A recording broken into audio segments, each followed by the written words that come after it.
Health টিপসে আপনাদের সবাইকে স্বাগতম জানাচ্ছি। আমাদের আজকের আলোচনার বিষয়, বিয়ের পর সন্তান ছেলে বা মেয়ে চাইলে কি করবেন। বিয়ের পর নবদম্পতিরা তাদের অনাগত সন্তান নিয়ে কিছু না কিছু পরিকল্পনা করে থাকে, কিন্তু গর্ভের সন্তানটি ছেলে না মেয়ে হবে তা কি আমরা নিয়ন্ত্রণ করতে পারি?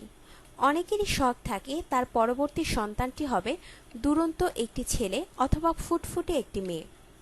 একেবারে নিশ্চিত হবার কোনো উপায় না থাকলেও ছোট একটি প্রাকৃতিক কৌশল অবলম্বন করা যেতে পারে।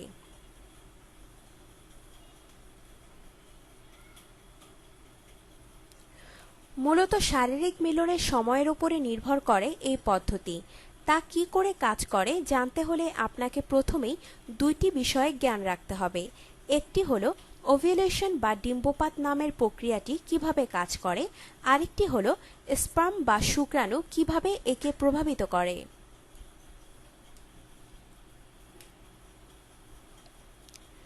প্রথমে দেখা যাক ওভিউলেশনের প্রক্রিয়াটি কিভাবে কাজ করে। নারীর শরীরে প্রতি মাসে 5 দিনের একটি সময়সীমা থাকে যখন ওভিউলেশন হয়। ডিম্বপাতের 3 দিন আগে থেকে শুরু করে 1 দিন পর পর্যন্ত হল গর্ভধারণের জন্য সবচাইতে উপযুক্ত সময়, কারণ ডিম্ব কার্যকরী থাকে মাত্র 24 ঘন্টা, কিন্তু শুক্রাণু নারীর শরীরে 5 দিন পর্যন্ত কার্যকরী থাকতে পারে। এই সময়ের মাঝে গর্ভধারণ করা যাবে তা জানা গেল। এবার আসুন সন্তান ছেলে না মেয়ে হবে তা কিভাবে ঠিক করা যেতে পারে। জানতে হবে শুক্রাণুর প্রভাব।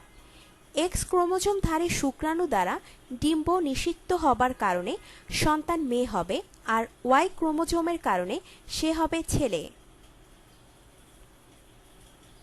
ওয়াই শুক্রাণু তুলনামূলকভাবে অনেক ছোট, কিন্তু তা আবার বেশ দ্রুতগামী।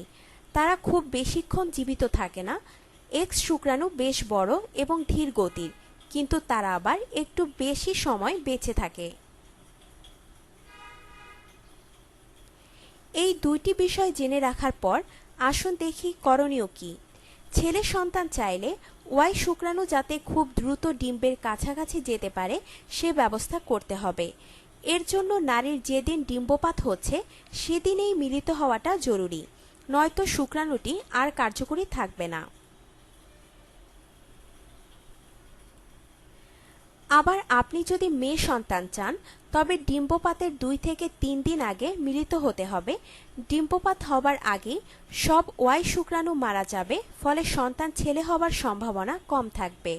বেঁচে থাকবে এক্স শুক্রাণুগুলো, ফলে মেয়ে সন্তান হবার সম্ভাবনা অনেক বেড়ে যাবে। আশা করি বিষয়টি বুঝতে পেরেছেন।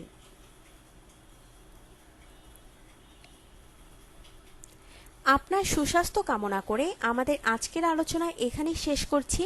নিয়মিত বিভিন্ন স্বাস্থ্য টিপস ও পরামর্শ পেতে আমাদের চ্যানেল সাবস্ক্রাইব, লাইক ও শেয়ার করবেন। আজকের এই আলোচনা শোনার জন্য আপনাকে ধন্যবাদ।